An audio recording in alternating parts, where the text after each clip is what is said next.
Olá, minha gente, boa noite a todos. Se encerra mais uma semana de muita luz, uma semana de muita emoção com a presença do nosso querido Papa Francisco. Francisco vai deixar saudade, uma lembrança eterna de sua passagem pelo Rio de Janeiro. O nosso programa de hoje fundamentalmente vai falar da visita do Papa e também traremos uma entrevista inédita com o rabino Abraham Skorka, argentino e grande amigo do Papa Francisco. Ele escreveu um livro com o Papa e lançou esse livro na área, e nós tivemos assim a imensa felicidade de poder entrevistá-lo.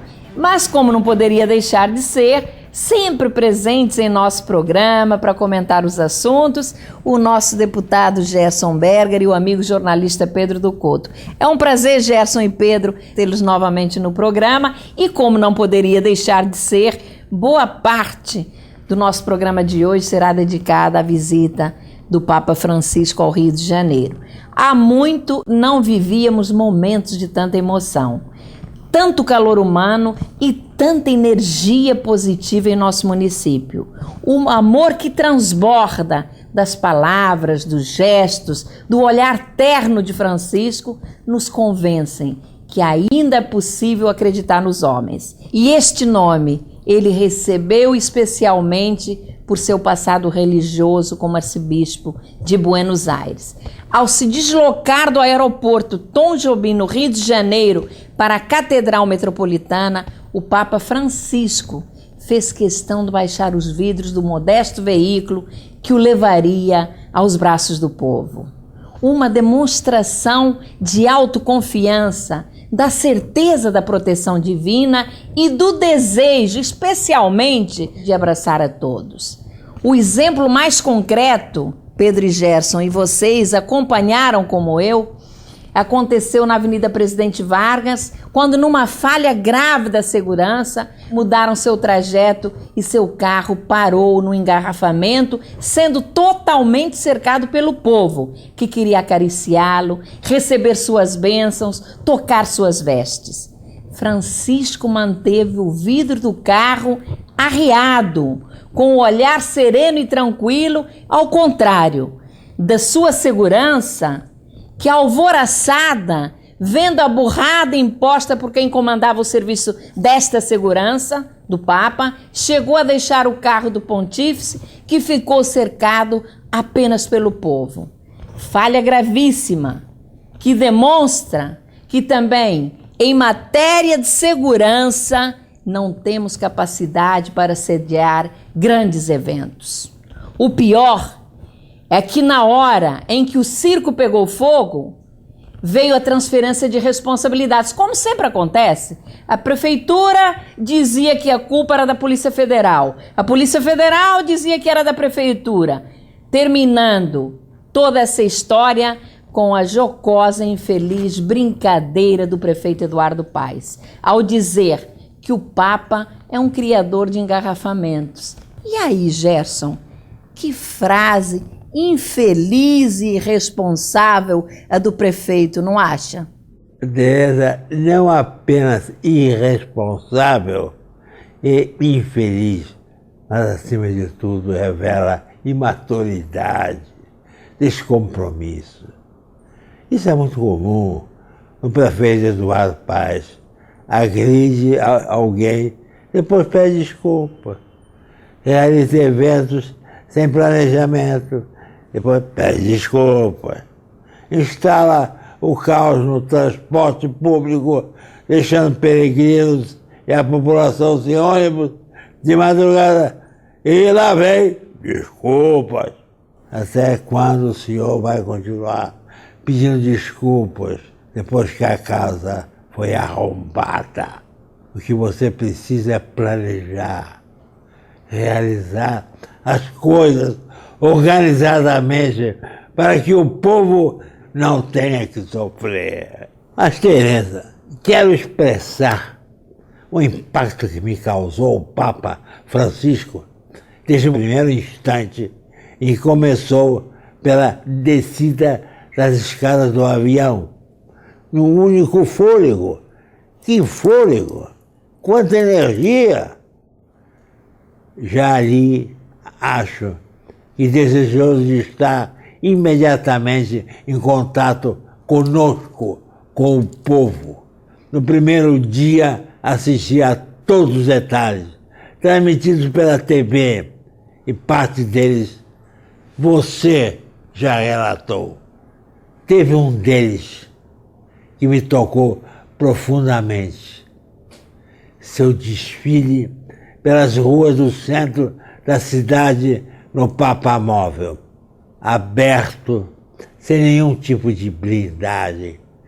Vimos o Papa entusiasticamente correndo de um lado para o outro, acenando, beijando crianças, trazida pelos pais e trazida pelos seguranças. A impressão que transmitia é que não queria deixar de abraçar e levar sua mensagem de paz a nem uma única pessoa. Não queria perder um único abraço dos presentes. Também a aclamação que recebia daquela imensa multidão era emocionante. Todos contagiados pela chama de amor que vinha do coração do Papa e se refletia em seu olhar sincero, iluminado, talvez um desejo de proteção divina. Inesquecível.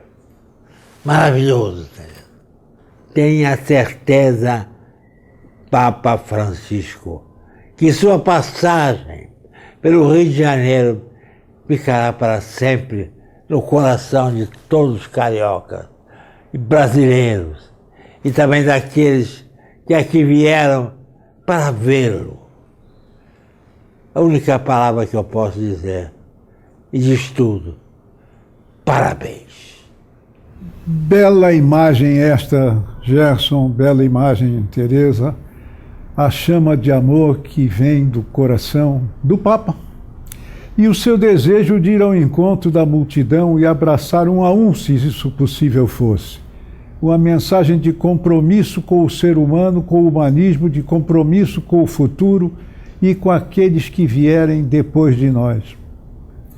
Esta foi a grande lição de amor que o Papa transmitiu e que vai ficar para sempre marcada nos corações brasileiros. Gerson, essa sua referência à energia do Papa realmente é surpreendente, porque os papas que nós conhecemos, que antecederam Francisco, eles se apresentavam sempre com muita suavidade, querendo passar até a imagem de santos. Francisco é diferente e é impressionante a sua energia, como você falou. Afinal, este líder tem 77 ou 78 anos, que após desfilar no Papamóvel aberto, como você disse, Gerson, correndo de um lado para o outro, Francisco pegou de imediato um helicóptero e foi para a recepção no Palácio Guanabara, onde era aguardado por autoridades. E aí veio uma grande surpresa. Na hora do discurso, todos esperavam que o Papa fizesse um discurso político, possivelmente citando as manifestações populares que vêm ocorrendo no nosso país e centrando sua fala nas desigualdades sociais, que são questões muito presentes em sua trajetória religiosa. Por isso, ele é chamado o Papa dos Pobres. Para surpresa de todos, Francisco não politizou sua mensagem. Limitou-se à exaltação dos jovens, dizendo que veio para se encontrar com eles na jornada da juventude e que eles vieram de diversos continentes, com comunicação em diferentes línguas, portadores de várias culturas e que encontram em Cristo respostas para as suas aspirações, podendo, através dele, saciar a fome da verdade límpida e de amor autêntico que emana além de toda a adversidade. Que beleza de palavras! Boa parte do discurso de Francisco, Gerson e Pedro, continuou sendo dirigido aos jovens.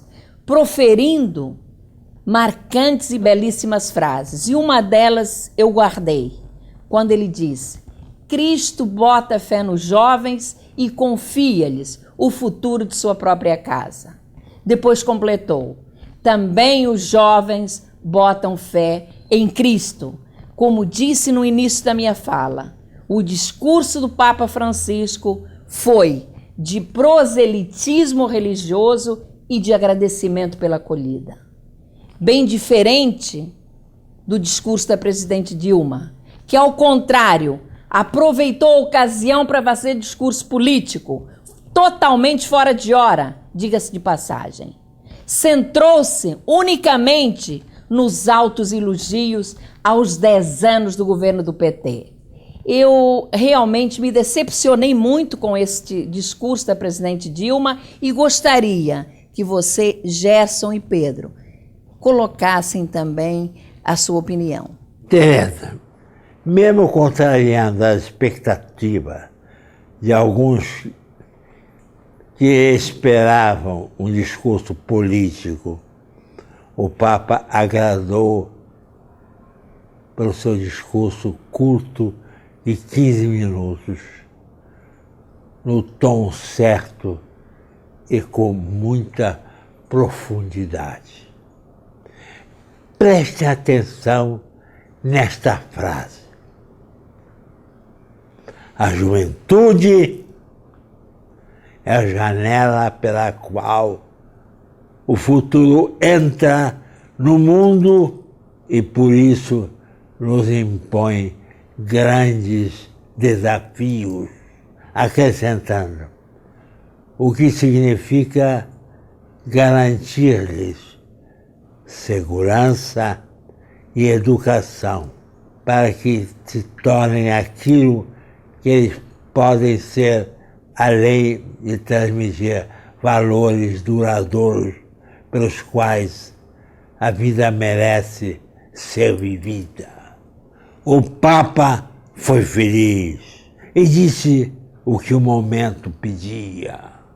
Quanto à presidente Dilma, fez um discurso impróprio, longo, chato, deixando mais uma vez a impressão de que ninguém fez nada pelo país, apenas eles, e que o Brasil foi descoberto há 10 anos atrás pelo PT.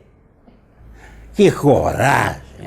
Apelou para a diminuição da fome nos últimos 10 anos e ainda para conquistas sociais.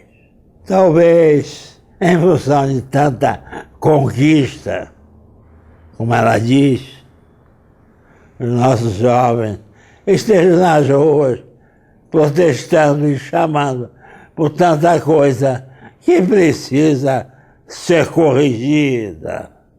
Finalizou dizendo que todos os avanços conquistados pelo PT são apenas o começo, numa declarada manifestação de campanha política. Lamentável e incompatível o seu discurso com o momento, que deveria ser apenas manifestar as suas boas-vindas ao Papa Francisco como chefe de Estado.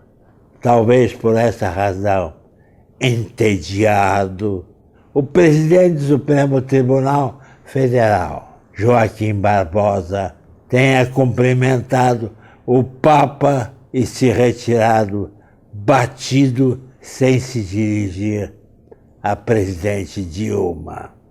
Eu talvez fizesse o mesmo, se lá estivesse. Em matéria de discurso, Dilma tem muito a aprender com o Papa. Suponho que ela quis dar uma de profetisa, preocupada e pensando poder ouvir alguma menção do Papa ao momento que vive o Brasil, com protestos de jovens nas ruas clamando contra a corrupção e pedindo transparência, saúde educação e transporte de qualidade. Quem sabe ainda, como profetiza a presidente viu na vinda do Papa o momento certo para recuperar os quase 30% que perdeu nas últimas pesquisas de opinião pública. Presidente, calma. O momento era impróprio. Ainda falta um ano para as eleições. Esqueça a campanha política. Governe. Sente-se em atender os anseios da sociedade. Não tenha dúvida que este é o melhor caminho para reverter as pesquisas. Olha, só posso acrescentar que o discurso do Papa foi exatamente no tom certo que a ocasião exigia. Ele se referiu à janela para o futuro através da juventude. Referiu-se àquilo que precisa ser concretizado efetivamente. Por isso achei o discurso da presidente Dilma Rousseff fora de tom, porque o momento exigia justamente uma adesão ao princípio da construção do futuro e não a remissão àquilo que teria sido ou não feito no passado. Eu acho que o pronunciamento do Papa deve orgulhar o país, deve orgulhar os governantes pelo compromisso que ele assume com a juventude, que é o futuro. Bom, Gerson e Pedro, minha gente, cumprindo o que disse no início do programa, o assunto ainda é o Papa Francisco. E como anunciamos, traremos para vocês uma entrevista inédita com o rabino Abraham Skorka, que escreveu um livro com Jorge Bergoglio, então arcebispo de Buenos Aires e hoje nosso Papa Francisco, e com quem mantém até o presente uma estreitíssima amizade, não é isso, Gerson? Tereza, ainda agora, há 2 ou 3 semanas atrás, o rabino Abraham Skorka foi recebido no Vaticano, onde teve um almoço íntimo com o Papa Francisco. Quero aproveitar a oportunidade para parabenizar a instituição ARI pela iniciativa brilhante de trazer Skorka para realizar uma palestra na própria área e fazer o lançamento do livro As Ideias do Papa Francisco, escrito por Abraham Skorka e o Papa. Agradecemos a área, em especial o rabino Sérgio Margulis, que nos deu a oportunidade de fazer esta entrevista tão humana e esclarecedora do ponto de vista religioso, principalmente na relação estabelecida entre o judaísmo e o cristianismo. Afinal de contas, Jesus Cristo era judeu. Mas vamos chamar a entrevista. Vamos lá.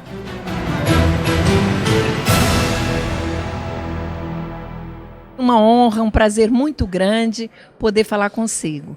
Eu gostaria que o senhor me dissesse o seguinte: o que levou o senhor a fazer em parceria, a escrever um livro em parceria com o então arcebispo de Buenos Aires, Jorge Bergoglio, hoje Papa Francisco? ¿Afinidades? Las afinidades son las siguientes. Bergoglio, el Papa Francisco, basa esencialmente su espiritualidad en la figura de Jesús, tal como aparece en los evangelios. Yo lo veo a mi querido amigo como alguien muy consubstanciado y muy especialmente imbuido como sustento de su fe en el hacer, en el decir y en el predicar de Jesús. Ahora bien,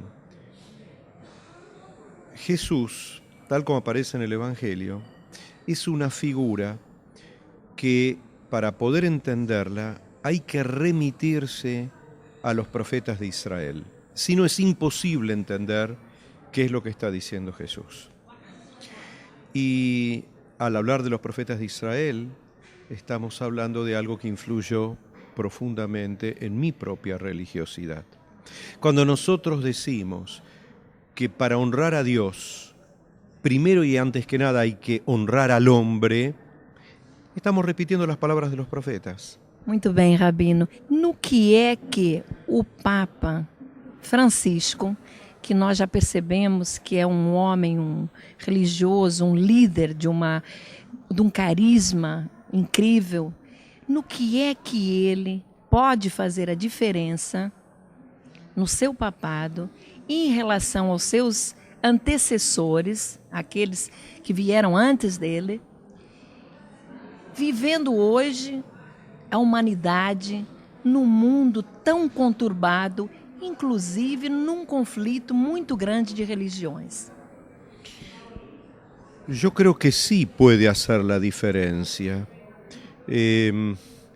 Muchas veces, aunque parece muy difícil, pero generalmente lo común es que una persona hace la diferencia, que una persona marca una diferencia. Y tengo fe, conociendo toda la fuerza espiritual que tiene mi querido amigo, y sabiendo de la tremenda demanda y dramática demanda por justicia, por rectitud, por justicia social, de este momento, especialmente en el mundo de Occidente, que es el que más conocemos. Occidente me refiero hasta Medio Oriente, hasta salvo el lejano Oriente, que nos es difícil un poco de comprender, aún en esta era globalizada. Lo que más conocemos, lo que mejor conocemos, allí nosotros percibimos, empezando por el Brasil de hoy, con todas las manifestaciones, de que está faltando una sensibilidad social, una capacidad más profunda de diálogo, justicia, pureza. Él es un hombre que toda su vida vivió en humildad, toda su vida vivió en humildad, toda su vida vivió preocupado por la pobreza. Y esperemos que con la ayuda de Dios, todo lo que fue siempre su ideal y su compromiso, y así lo hizo, y cuando hablamos de compromiso hablamos de diálogo, nosotros dos somos la prueba de la lucha por un diálogo para tratar de cambiar la historia de choques entre judíos y católicos, de siglos. Bueno, esto fue uno de sus desafíos. Empezó a caminar y empezamos a dar una impronta, un sello, ¿sí? Y somos perfectamente conscientes de que hay muchos lugares donde nuestros sueños y nuestro mensaje todavía no llegó profundamente, pero el mensaje lo hicimos y el esfuerzo para tratar de esparcirlo también. E isso é o que ele vai seguir fazendo. Para finalizar, Rabino, eu gostaria que o senhor, se possível, me dissesse qual é a sua expectativa em relação à abertura dos arquivos do Vaticano, daquele momento trágico para nós, como judeus, do nazismo, do Holocausto, e que envolvem, claro, Pio XII. O senhor acha que existe a perspectiva de abertura desses arquivos agora com o Papa Francisco, humanista, um homem humilde, um homem tão próximo do povo, do ser humano? Qual é a perspectiva em relação aos arquivos? A resposta é muito simples. Está en este libro. Él mismo dice, hay que abrir los archivos, hay que enfrentarse con la verdad. Hay que enfrentarse con la verdad. No es un trabajo sencillo. Son miles de hojas, miles de páginas, muchos idiomas. Tratar de entender todo en perspectiva para entender objetivamente qué es lo que pasó realmente y tratar de entender profundamente qué es lo que pasó. Sin la verdad no vamos a poder alcanzar un mundo mejor. O si lo quieren decir de una manera linda, si lo queremos decir, podemos decirlo, sin tener la fuerza de enfrentar la verdad, no podemos redimir el mundo. Até para não cometer os mesmos erros, não é? Exactamente. Es la única garantía para no cometerlos. Muito obrigada, Rabino. Foi um prazer muito grande. Ô Gerson, foi uma belíssima e maravilhosa entrevista. E eu também, aqui do programa, agradeço imensamente a Associação Religiosa Israelita, a ARI. E o que eu quero dizer é o seguinte, o Rabino Abraham, ele justifica bastante a sua amizade com o Papa, porque ele também é uma pessoa tão serena, tão tranquila, também passa tanta bondade e compreensão que deveras me impressionou. Bom, o nosso tempo está acabando, eu agradeço aos dois a presença, a sua imensa contribuição, a você telespectador amigo, um agradecimento especialíssimo. Tenha um bom final de domingo, um ótimo descanso, uma excelente semana. Estaremos juntos às 8 horas da noite, domingo, aqui na CNT. Até lá!